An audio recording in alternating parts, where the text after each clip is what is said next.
నమస్తే. Welcome to our channel. AP liquor స్కామ్‌లో కీలక పరిణామం చోటు చేసుకుందని చెప్పవచ్చు. మరి మిథున్ రెడ్డి కార్యాలయాలను అధికారులు తనిఖీ చేయడం, మరి అదే విధంగా ప్రశ్నల వర్షం కురిపించడాన్ని ఏ విధంగా చూడాలి? మరోపక్క చూస్తున్నట్లయితే ఐక్యరాజ్య సమితికి ఆయన భారత మంత్రులలో కూడా వెళ్తున్నారు. మరి మొత్తానికి దీనికి అడ్డుకట్ట వేయనున్నారా అధికారులు? మరి మొత్తానికి మిథున్ రెడ్డి అమెరికా వెళ్ళనున్నారా? లేదా ప్రస్తుతం ఇదే సస్పెన్స్‌గా ఉంది. దీనిపైన చర్చించడానికి మనతో పాటుగా ఉన్నారు సీనియర్ జర్నలిస్ట్ డివి శ్రీనివాస్. నమస్తే సార్. నమస్తే. లిక్కర్ స్కామ్ లో మిథున్ రెడ్డి ఆల్రెడీ అరెస్ట్ అయ్యి బెయిల్ పైన బయట ఉన్నారు సార్. మరి మంత్రుల బృందం అందరూ కూడా డెలిగేట్స్ ఈవెంట్ కి వెళ్తున్నారు. దీనికి అడ్డుకట్ట ఏనున్నారా ఏంటి అధికారులు? మరి ఈ రోజు చూస్తే ఆయన కార్యాలయాల్లో సోదాలు, అదే విధంగా ప్రశ్నించడం, విచారణ చేయడం మరొకసారి దీనికి మిథున్ రెడ్డి సహకరించారంటారా, సహకరించలేదంటారా? మళ్ళీ యథావిధిగా నాకు తెలీదు, గుర్తులేదు, సైలెంట్ గానే ఉన్నారా? మొత్తానికి మిథున్ రెడ్డి పరిస్థితి ఏ విధంగా ఉండబోతుందంటారు? మిథున్ రెడ్డి ఏమో న్యూయార్క్ ఐక్యరాజ్య సమితి సమావేశాల్లో భారత ఎంపీల బృందంలో ఒకటిగా వెళ్ళడానికి ఏర్పాట్లు చేసుకుంటున్నాడు. మొన్ననే ఏసీబీ కోర్టు కూడా ఆయన పాస్పోర్ట్ రిలీజ్ చేయమని ఆదేశించింది. తర్వాత ఆయన కూడా న్యూయార్క్ వెళ్ళడానికి పర్మిషన్ అడిగాడు. ఏంటి, లుక్అవుట్ ఏదో ఉంది ఆయన పైన, ఆ లుక్అవుట్ సర్క్యులర్ రద్దు చేయమని, న్యూయార్క్ వెళ్ళడానికి అనుమతి ఇవ్వమని అడిగాడు. 20వ తారీఖు వెళ్ళడానికి ఆయన ఏర్పాట్లు చేసుకుంటున్నాడు. ఒకటి, అసలు అతన్ని ఎలా ఎంపిక చేశారు? ఏది ఇప్పుడు దేశవ్యాప్తంగా చర్చనీయాంశం ఏంటంటే, ఒక నిందితుడు ఏది లిక్కర్ కేసులో, ఏపీ లిక్కర్ కేసు ఇవాళ దేశంలోనే పెద్ద సంచలనం. మనకు తెలుసు ఢిల్లీ లిక్కర్ కేసు మరి ఎంత సంచలనం అయిందో. అక్కడ ఏది జార్ఖండ్ లిక్కర్ కేసు, అది స్కామ్. అది 2000 కోట్లు, ఇది 2500 కోట్లు. అక్కడ జార్ఖండ్ మాజీ సీఎం భుజ్బల్, అతని కొడుకు చైతన్య బఘేల్, కొడుకు చైతన్య బఘేల్ ను కూడా అక్కడ అరెస్ట్ చేశారు. అక్కడ అక్కడ అరవింద్ కేజ్రీవాల్, లేకపోతే అక్కడ సిసోడియా, అనేక మంది అరెస్ట్ అయ్యారు ఢిల్లీలో. లేకపోతే అక్కడ మరి ఎందుకు అసలు ఆయన కూడా పంపించచ్చుగా ఐక్యరాజ్య సమితికి? ఎవరిని? కేజ్రీవాల్ని కూడా పంపండి, సిసోడియాని కూడా పంపండి, మిథున్ రెడ్డిని పంపండి, చెవిరెడ్డిని పంపండి. అసలు లిక్కర్ బృందాన్నే పంపిస్తే పోలా ఐక్యరాజ్య సమితి సమావేశాలకి? వీళ్ళు దేశం యొక్క ప్రతిష్ట పెంచడానికి వెళ్తున్నారా, తగ్గించడానికి వెళ్తున్నారా? అక్కడ దానికి పురంధేశ్వర నాయకత్వం వహిస్తున్నారు. గమ్మత్తు చూసావా? ఆమె ఈ ఏపీ లిక్కర్ స్కామ్ కి వ్యతిరేకంగా పోరాటం చేసింది. అప్పుడు బీజేపీ అధ్యక్షురాలుగా నీకు గుర్తుండే ఉంటుంది. ఆమె రాసిన లేఖలు, ఆమె పగలగొట్టిన సీసాలు కళ్ళ ముందు ఉన్నాయి. ఆమె బృందంలో సభ్యుడిగా ఈ నిందితుడిని తీసుకెళ్లాల్సి రావడం మరి పురంధేశ్వరి గారికి మరి ఎలా ఒప్పుకున్నారో ఏంటో, ఆమె పరిస్థితి నాకు అర్థం కావట్లా. ఇలాంటి స్థితిలో ఇప్పుడు ఈ దాడులు, ఏది కొండాపూర్, అక్కడ మిథున్ రెడ్డి ఆఫీస్ మీద దాడులు, నెక్స్ట్ ఆయన ఇల్లు ఏది మాదాపూర్ లో, అక్కడ ఫిలిం నగర్ లో, ప్రశాసన్ నగర్ లో ఆయన ఇల్లు, నివాసంలో తనిఖీలు చేపట్టారు. తిరుపతిలో కూడా తనిఖీలు చేపట్టారు. అటు పిఎల్ఆర్ ప్రాజెక్ట్స్, అసలు అక్కడే ఉంది మతలబ్. ఏంటి, పిఎల్ఆర్ ప్రాజెక్ట్స్ కి డిస్టిలరీ కంపెనీ నుంచి 5 కోట్లు వచ్చాయి అని బయటకు వచ్చింది మనకి మొదటిసారి. నెలకు 5 కోట్లు ఈయన లంచం తీసుకున్నాడని. ఎవరు? మిథున్ రెడ్డి. ఒకటి, నెలకు 5 కోట్లు చొప్పున నీకు 60 నెలలు లెక్కేసుకుంటే నీకు అక్కడే 300 కోట్లు ఒట్టి కమిషన్లు వచ్చాయి ఆయనకి. అసలు ఇదంతా చెప్పింది ఎవరు మనకి, బయట పెట్టింది ఎవరు? విజయసాయి రెడ్డి. విజయసాయి రెడ్డి ఎవరు? A2. జగన్మోహన్ రెడ్డి A1 అయితే విజయసాయి రెడ్డి A2.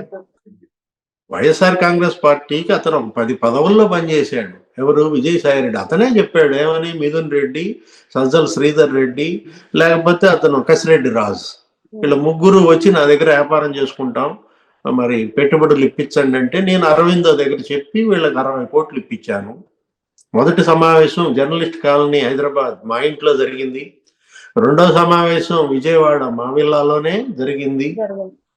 నేను పాల్గొన్నానని చెప్పింది ఎవరు? విజయసాయి రెడ్డి బయట పెట్టిన దీంట్లో మిథున్ రెడ్డి, లేకపోతే పెద్దరెడ్డి, లేకపోతే జగన్మోహన్ రెడ్డి, వీళ్ళందరూ చంద్రబాబుని విమర్శిస్తారేంటి? చంద్రబాబు ప్రభుత్వం పైన పడతారేంటి? మనకు అర్థం కావట్లా. మీరు పడాల్సింది ఎవరిపైన? విజయసాయి రెడ్డి పైన. బట్టేబాజ్ అన్నాడు ఎవరు? కసిరెడ్డి రాజు. అప్పట్లో ఎవరిని నీ అంతు తేలుస్తా విజయసాయి రెడ్డి, నీకు సంబంధించిన అన్ని కూడా నేను బయట పెడతా అన్నాడు. సరే, కసిరెడ్డి రాజు జైలుకి వెళ్ళాడు, బయట పెట్టలేదు. విజయసాయి రెడ్డికి సంబంధించిన మీరు బయట పెట్టండి. అంతే తప్ప ఇవాళ ఈ తనిఖీల్లో, ఈ సోదాల్లో ఏం బయటపడ్డాయి? పిఎల్ఆర్ ప్రాజెక్ట్స్ కి ఆఫ్రికా వ్యాపారాల సంబంధాలు ఏమైనా బయటకు వచ్చాయా? అంటే ఆఫ్రికా అనగానే ఇప్పుడు నిన్న ములకల చెరువు ఘటనలో కూడా ఈ జనార్దన్ రావు ఎక్కడికి వెళ్ళాడు? ఆఫ్రికా. ఆయన అక్కడ పోటీ చేసిన తెలుగుదేశం అభ్యర్థి అప్పట్లో సస్పెండ్ చేశారు ఇప్పుడు పార్టీ నుంచి. జయచంద్రారెడ్డి కూడా ఎక్కడ వ్యాపారాలు? ఆఫ్రికా. చెవిరెడ్డి భాస్కర్ రెడ్డి ఆఫ్రికా, మరి అటు టాంజానియాలో తిరిగాడు. అక్కడ అతనే చెప్పాడు కదా, అతనితో పాటు వారం రోజులు మరి అక్కడ ఉన్నటువంటి ఆ హోటల్లో బస్ చేసినటువంటి మరి తాడేపల్లి డెన్ ఇన్ఛార్జే బయట పెట్టాడు ప్రణయ్ ప్రకాష్. ఏమని? వెంకటేష్ నాయుడు, చెవిరెడ్డి, నేను అందరూ ఇక్కడ తిరిగాం, ఇక్కడ స్టీల్ ప్లాంట్ పెట్టాలని చూసామని చెప్పి వాళ్లే చెప్పారు. ఈ ఆఫ్రికా ఆంధ్రప్రదేశ్ వ్యాపార లావాదేవీలు, అది కూడా వైఎస్ఆర్ కాంగ్రెస్ పార్టీ నాయకుల వ్యాపార లావాదేవీలు ఇవాళ చర్చనీయాంశమైన దాంట్లో ఈ సోదాల్లో అవేమన్నా బయటపడ్డాయా? పిఎల్ఆర్ ప్రాజెక్ట్స్ కూడా వ్యాపారాలు ఆఫ్రికాలో ఉన్నాయి. ఎన్నికలకు ముందే పెద్దిరెడ్డి రామచంద్రారెడ్డి ఇక్కడ ఉన్న సామానంతా ఆఫ్రికా తరలించాలని చూశాడు. అప్పుడు మన వార్తలు కూడా వచ్చాయి. ఏంటి, అక్కడ ఆ పోర్ట్ లో పెద్ద పెద్ద ఎక్విప్మెంట్స్ అన్ని ఎక్కిస్తున్నారు, టిప్పర్లు, లేకపోతే అక్కడ ఉన్నటువంటి ప్రొక్లైనర్లు. కాకపోతే అక్కడ మా వ్యాపారాలు ఉన్నాయి, అక్కడ తీసుకెళ్తున్నాం అంటున్నారు. ఆఫ్రికాలో పిఎల్ఆర్ ప్రాజెక్ట్స్ వ్యాపారాలు ఏంటి? కొత్త అంశం ఈ రోజు ఈ తనిఖీల్లో బయటకు వస్తుందా? అక్కడ కూడా వీళ్ళు మరి స్టీల్ ప్లాంటా, కాంట్రాక్ట్లా, లేకపోతే ఏమన్నా ఫుడ్ ప్రాసెసింగ్ యూనిట్లా, లేదు డిస్టిలరీలా? ఆఫ్రికా అనగానే ఇప్పుడు డిస్టిలరీలు. అదేంటి రెడ్డీస్ గ్లోబల్ కంపెనీ ఏదో అక్కడ పెద్ద చర్చనీయాంశమైంది. ఆయన అక్కడ మంత్రి, ఏది అక్కడ ఉన్నటువంటి ఆ మంత్రి దగ్గర స్వయంగా వెళ్ళి దాన్ని సీజ్ చేశాడు. దాన్ని అసలు ఒక డెత్ ఫ్యాక్టరీ అన్నాడు. ఇట్లాంటి డెత్ ఫ్యాక్టరీలు వీళ్ళు ఎన్ని స్థాపించారు? ఆఫ్రికాలో నేర్చుకున్నటువంటి ఈ విద్య, దీని విద్య అంటావా నువ్వు? ఈ స్కిల్, దీని స్కిల్ అంటావా నువ్వు? ఏమనాలా? ఈ పతనం ఏది? ప్రజల ప్రాణాలు తీసేటటువంటి మందు తయారు చేయటం అనేది అక్కడ ఏంటి, ఇథనాల్తో చేయకుండా మిథనాల్తో చేశారని. దానివల్లే ఈ లివర్ దెబ్బతినటం, ఈ కిడ్నీస్ దెబ్బతినటం. అక్కడ కూడా అనేక మంది చనిపోయారంట. ఎక్కడ? ఆఫ్రికాలో కూడా రెడ్డీస్ గ్లోబల్ కంపెనీ, అదెవరిది? జార్జ్ రెడ్డి కొడుకుంది. అనిల్ రెడ్డి, సునీల్ రెడ్డి ఎవరు? జగన్మోహన్ రెడ్డి అన్నదమ్ములు వాళ్ళంతా కూడా. అంటే జగన్ సీఎం అయ్యాడు కాబట్టి ఆంధ్రప్రదేశ్ ని మరో ఆఫ్రికా చేద్దాం అనుకున్నారమ్మా. ఆ డిస్టిలరీలు అనకూడదు, వాటిని ఏమనాలి? ఆ డెత్ ఫ్యాక్టరీలు ఇక్కడ పెట్టారు. అవే ఇప్పుడు కూడా బయటపడుతున్నాయి. మొత్తం డిస్టిలరీల యజమానులందరినీ బెదిరించారు. వీళ్లే వాటిని స్వాధీనం చేసుకుని వీళ్లే తయారు చేసి ఆ మందు అమ్మినటువంటి పరిస్థితుల్లో, ప్రజల ప్రాణాలు తీసినటువంటి పరిస్థితుల్లో ఈ రోజు కొండాపూర్ మిథున్ రెడ్డి ఆఫీసులో దొరికిన అంశాలేంటి? అక్కడ ఏమి లింకులు మనకి ఎస్టాబ్లిష్ అవుతాయి? ఏది? తిరుపతి మరి అక్కడ ఆయన నివాసంలో కూడా తనిఖీలు చేసిన దీంట్లో మిథున్ రెడ్డిని కొన్ని ప్రశ్నలు కూడా అడిగారు సిట్ అధికారులు. వాళ్ళేమని గొడవ చేస్తున్నారు? మిథున్ రెడ్డి అమెరికా పర్యటన ఆపడానికే ఇవాళ ఈ సోదాలు చేస్తున్నారు అంటారు. నువ్వు అమెరికా వెళ్తే వాళ్ళకేంటి, రష్యా వెళ్తే వాళ్ళకేంటి? పంపేది కేంద్రం. వీళ్ళు ఎవరు వద్దంటారు? ఇక్కడ కోర్టు అనుమతిస్తే వెళ్ళొచ్చు. ఆల్రెడీ పాస్పోర్ట్ రిలీజ్ చేశారు. రేపు 20వ తారీఖు జడ్జిమెంట్ ఎలా ఉంటుందో చూడాలి. మిథున్ రెడ్డి ఇవాళ కోర్టుకు వచ్చాడమ్మా.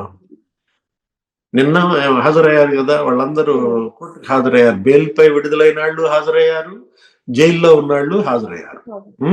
ధనుంజయ రెడ్డి వీళ్ళందరూ కూడా వచ్చారు. వచ్చిన దాంట్లో నీకేం జరిగింది? మిథున్ రెడ్డి చూసావు ఎట్టున్నాడు? మామూలు బాడీ బిల్డర్ కాదనుకుంటా. ఏంటి, ఒక 2-3 అంబరెల్లాస్, గొడుగులు కూడా పట్టారు గన్మెన్లు బ్రహ్మాండంగా. అసలు ఏదో పెద్ద నిందితుడుగా వస్తున్నట్టుగా మనకు కనపడలా. అక్కడ ఒకటి 5గురు బెయిల్పై ఉన్నారు.